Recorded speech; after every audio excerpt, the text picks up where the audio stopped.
I can still hear my father's voice echoing through that night, sharp, furious, shaking the walls.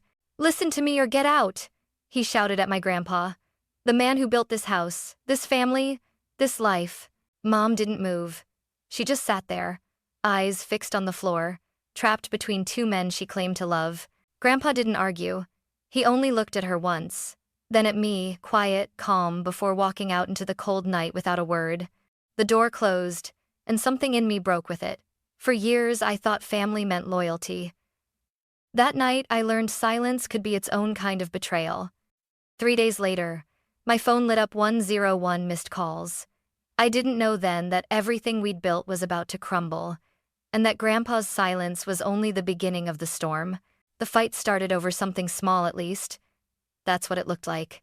A bill, a decision about the company, maybe even pride.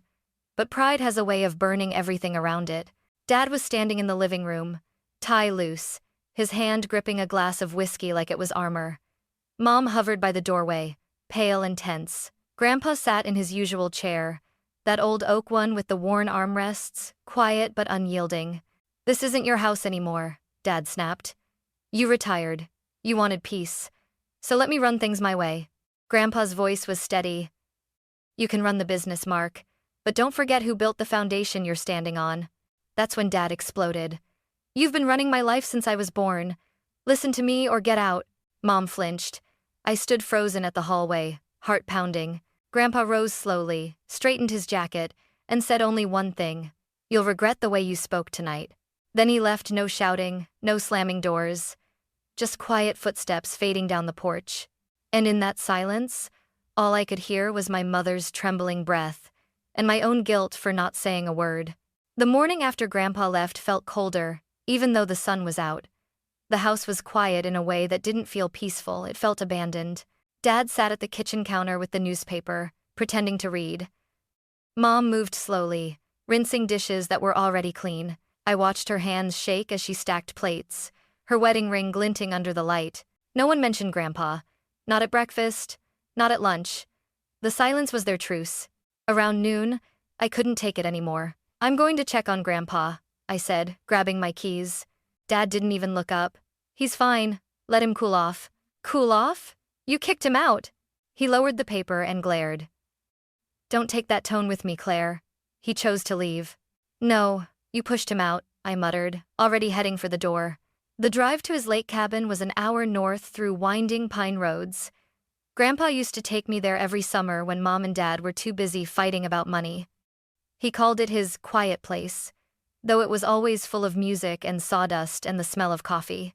When I arrived, the front porch steps creaked like they missed him too. The door was unlocked odd for Grandpa. Inside, everything was in order.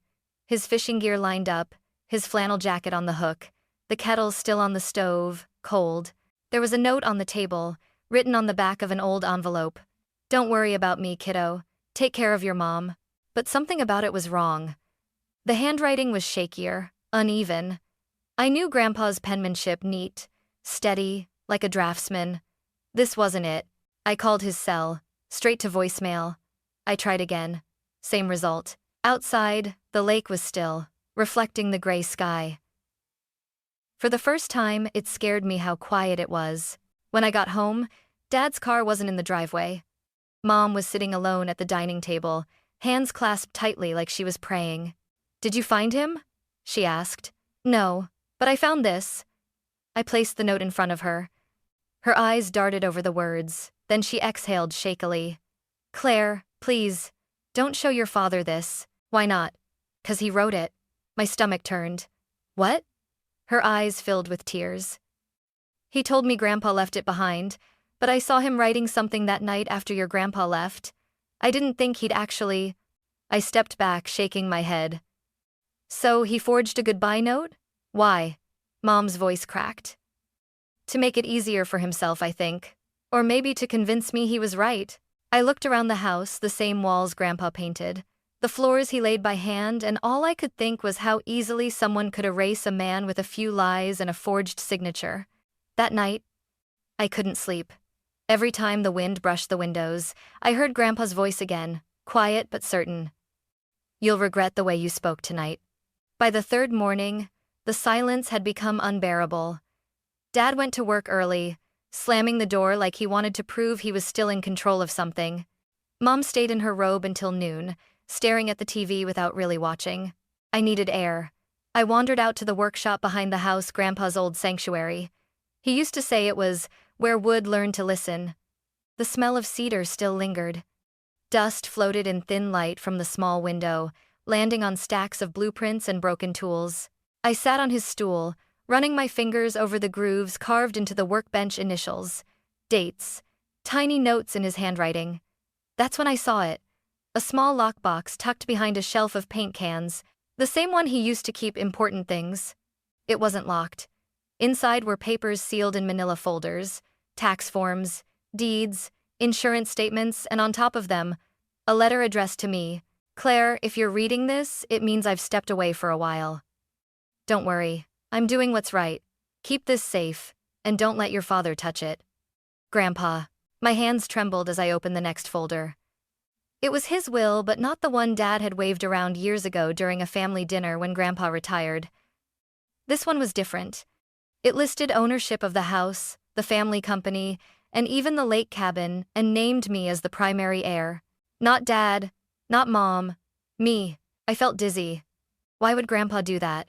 I brought the papers inside and laid them on the dining table. Mom was there, folding laundry, her expression tired. Mom, I said quietly, you should see this. She read the first page and froze. Her lips parted but no words came. Did you know? I asked. She shook her head slowly. He must have updated it after your grandmother died. I didn't think he'd put your name on it. So Dad doesn't own the house. She hesitated.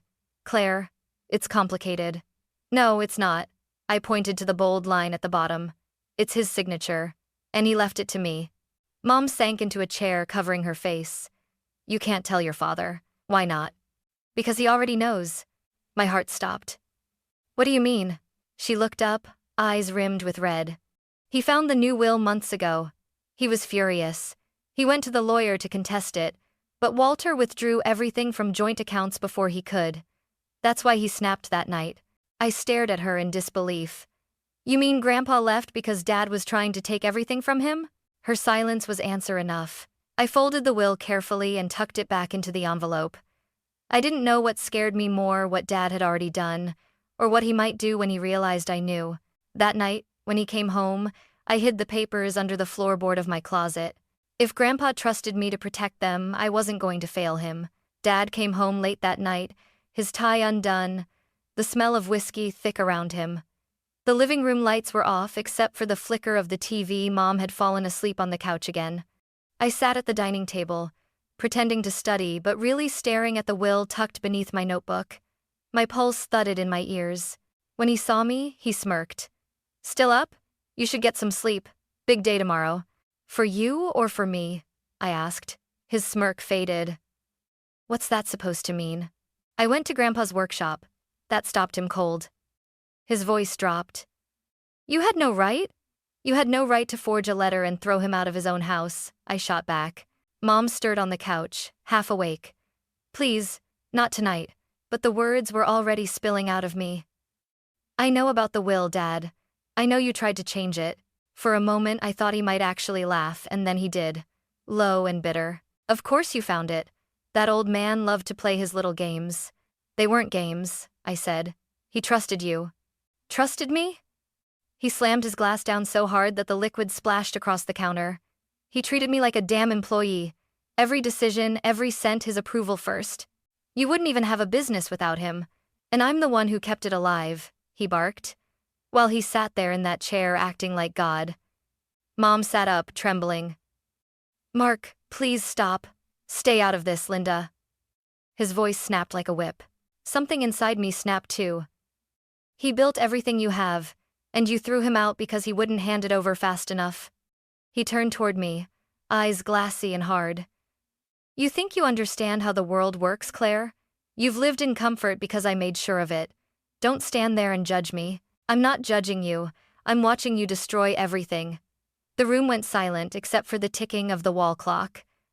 For a moment, I thought I saw something like regret flicker across his face, but it was gone as fast as it came. "Give me the papers," he said quietly. "What papers?" "You know what I mean." I met his gaze. "No." He took a step forward, slow and deliberate. "Don't test me." Mom jumped between us. "Mark, stop, please." He froze, breathing hard, then turned away, hands pressed to his temples. "You have no idea what's at stake," he muttered. "The company's in trouble. Without that house as collateral, we lose everything." The words hit me like ice water. So that's what this was really about. "It's not about family to you," I said softly. "It's about money." He looked at me, eyes rimmed red. "It's all the same thing." I grabbed my bag and backed toward the door. Not anymore. Outside, the wind had picked up, rustling the trees like whispers. I sat in my car for a long time, staring at the dark windows of our house, the house Grandpa built, the house Dad was willing to destroy for pride. And for the first time, I felt something stronger than fear, resolve. The next morning, the house was heavy with silence again. I could hear the low hum of the refrigerator, the creak of pipes in the walls, every small sound too loud in the emptiness. Dad had already left for the office before sunrise. Mom sat at the kitchen table, staring into a cup of coffee gone cold. I couldn't stop replaying the night before, the anger in his voice, the way he said it's all the same thing.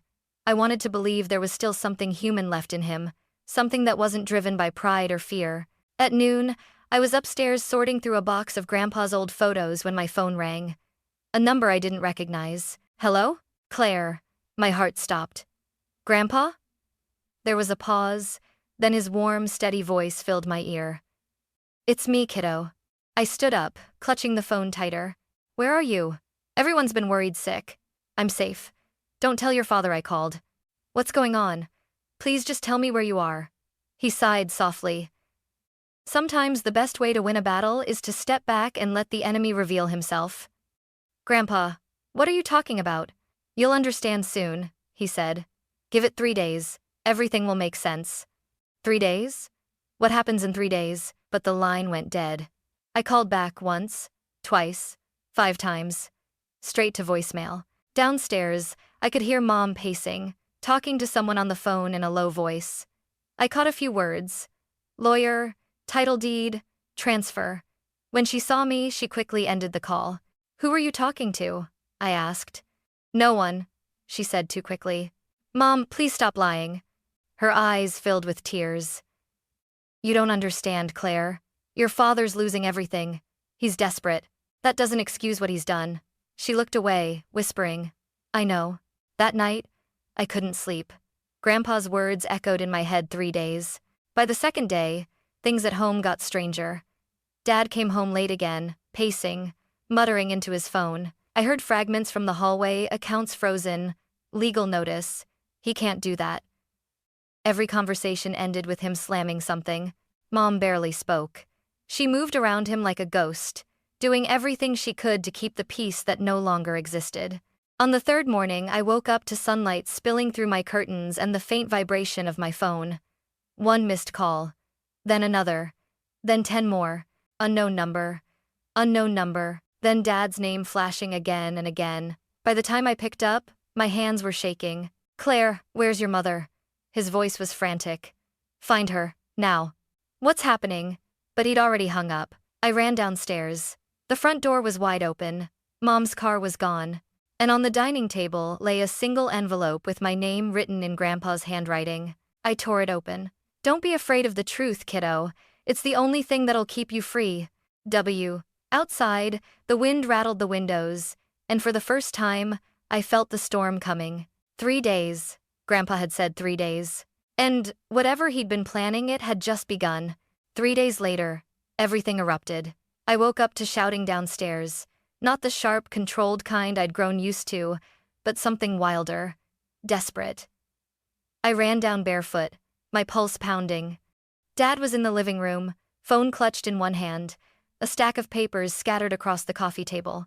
Mom stood near the stairs, pale and trembling. "What's going on?" I asked. Dad slammed the phone down, his face flushed red. "He did it. That old man finally lost his damn mind." "What are you talking about?" He grabbed a document from the pile and threw it onto the table. The house, the business, the accounts, they're gone. All of it. I picked up the paper. Across the top, the header read, Notice of Ownership Transfer Property Returned to Walter Hayes Family Trust. I blinked, struggling to make sense of it. Wait, Grandpa. He sold it, Dad barked. He sold everything to a trust under his name last week. Every cent is frozen. The bank just called. I can't even pay the damn mortgage. Mom covered her mouth, her voice barely audible. He must have planned this before he left. Dad spun toward her, eyes blazing. And you knew, didn't you? What? No. Don't lie to me, Linda. She backed away as he advanced, his voice breaking with anger. You've been talking to him, haven't you? You and your sainted father, plotting behind my back. I stepped between them. Stop it. This isn't her fault. He turned on me like a cornered animal. You knew too, didn't you? You always took his side. Because he was right, I shouted back. You treated him like he was nothing, and he took back what was his. His breath came heavy. You think you understand any of this? You're just a kid. I'm not a kid. I'm the person Grandpa trusted when he couldn't trust his own son.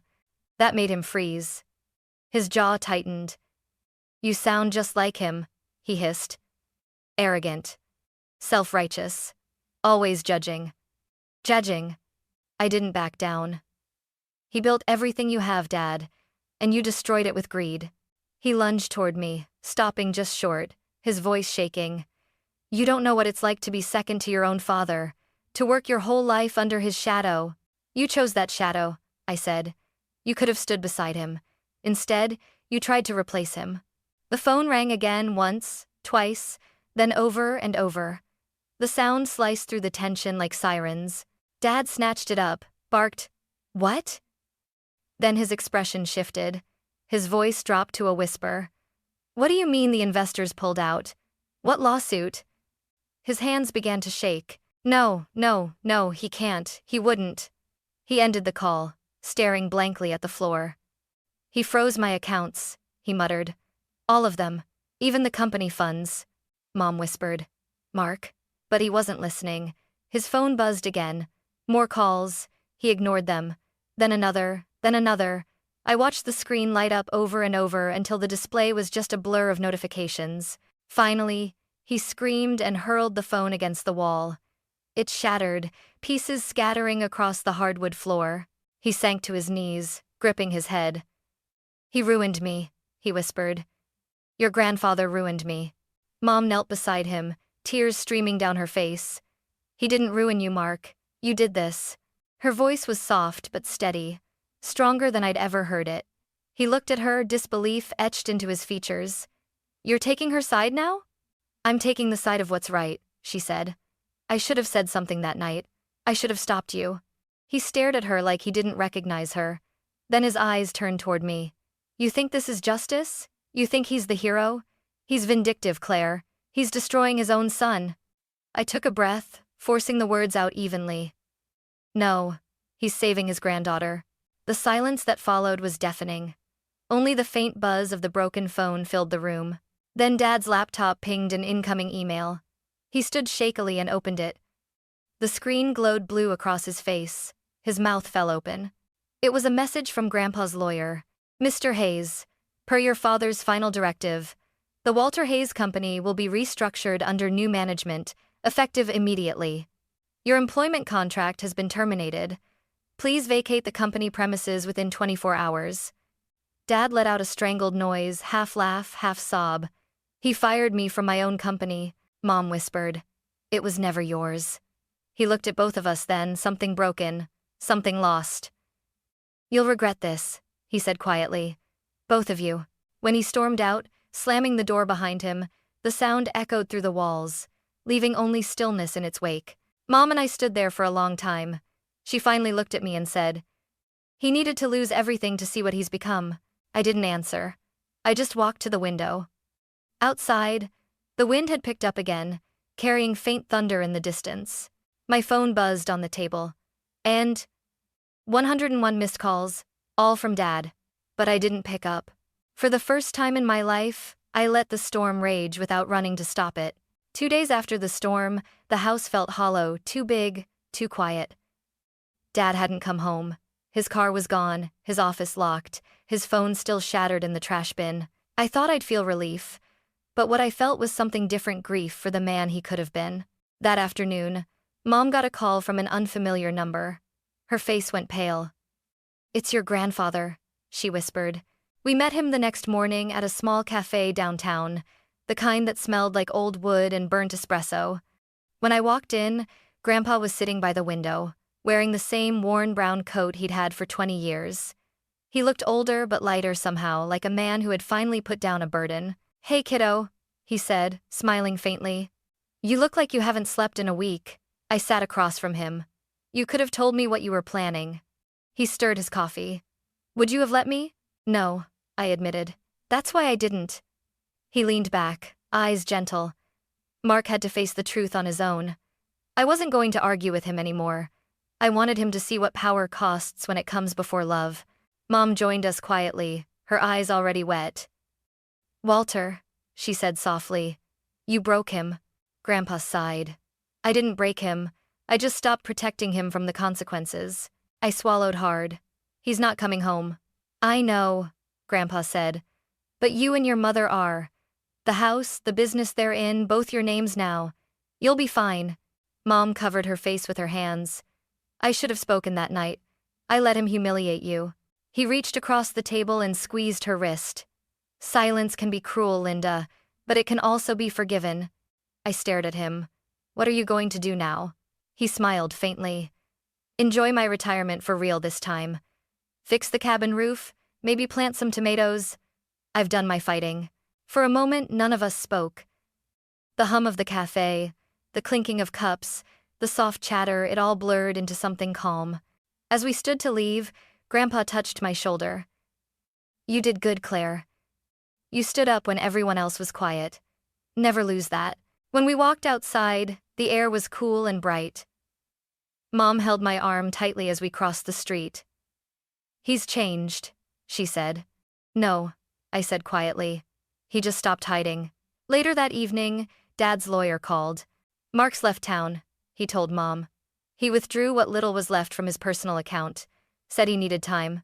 I hung up before hearing the rest.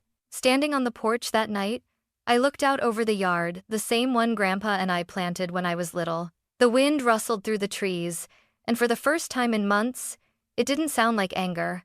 It sounded like peace. Some truths destroy you before they save you. Ours had finally done both.